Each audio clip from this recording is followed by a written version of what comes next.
De maneira em geral, né, o nosso organismo ele foi programado para armazenar energia.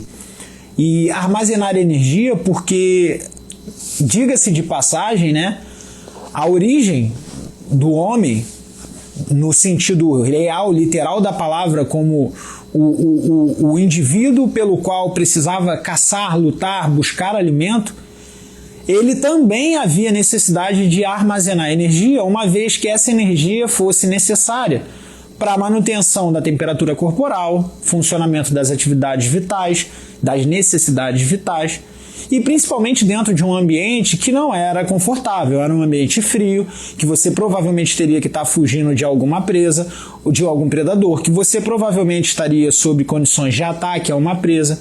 Então é o ambiente que a gente vem aí dos primórdios do desenvolvimento da humanidade, que é quando o homem ele vai ali, ele tem um gasto energético diário elevado devido a altas demandas de atividades físicas e, consequentemente, um aparelho biológico que funcione para esse tipo de programação. Na medida em que os anos passam, e eu não falo de 10, 15 anos, eu falo de séculos e milênios, o homem ele vai sofrendo modificações, e eu não estou falando só de milênios, não, eu estou falando até de mais do que isso.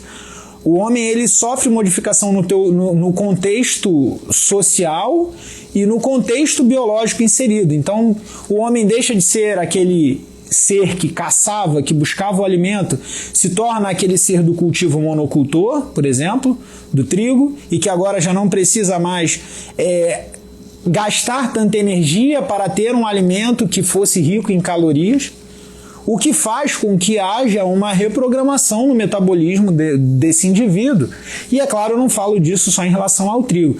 Eu falo que, na medida em que os contextos ambientais foram se modificando, modificações de caráteres epigenéticos foram se consolidando no nosso organismo, que favorecesse a nós cada vez mais o armazenar de energia e o gastar menos de energia, porque o consumo de calorias vinham sendo cada vez mais elevados. O ponto é que quando a gente fala de armazenar e de mobilizar energia, é muito importante ressaltar o papel do tecido adiposo nesse contexto. E é por isso que hoje o meu objeto de estudo do doutorado é exatamente o tecido adiposo. Muita gente acredita que o grande problema da obesidade esteja no tecido adiposo. E eu já adianto que o grande problema da engorda não está no tecido adiposo. Ele é apenas um dos alvos que se torna ali modificado por um ambiente que é o ambiente obesogênico, um ambiente onde você tem características biológicas do tipo genética, características biológicas do tipo modificações fisiopatológicas, né? Alteração de glicose, de pressão e tudo mais, e características sociais também que estão relacionadas, por exemplo, ao hábito alimentar. Então, quando a gente fala de engorda, e é por isso que eu dei essa volta no mundo para que a gente pudesse entrar nesse tema, quando a gente fala de engorda, galera, a gente está falando de um processo que não aconteceu do dia para a noite. A engorda, o processo de engorda, não é um processo que acontece porque você comeu uma refeição e aquela refeição te engordou. E é por isso que quando você pega aí muitos nutricionistas sensatos e avaliam as suas falas, eles sempre deixam isso claro. Não vai ser um pedaço de pizza que vai te engordar. E realmente não é. A engorda não é exclusiva de um tipo de alimento. Não é o açúcar que engorda, não é a gordura que engorda exclusivamente. É claro que eles podem favorecer a engorda, porque num contexto onde você consome altos níveis de açúcar, altos níveis de gordura, principalmente saturada, e assim alinhado com uma condição de sedentarismo, onde você acaba tendo um acúmulo maior de energia, você vai engordar. Então, se tratando desse contexto de engorda, a gente precisa entender que engordar não é culpa de um único nutriente, não é culpa de um único alimento.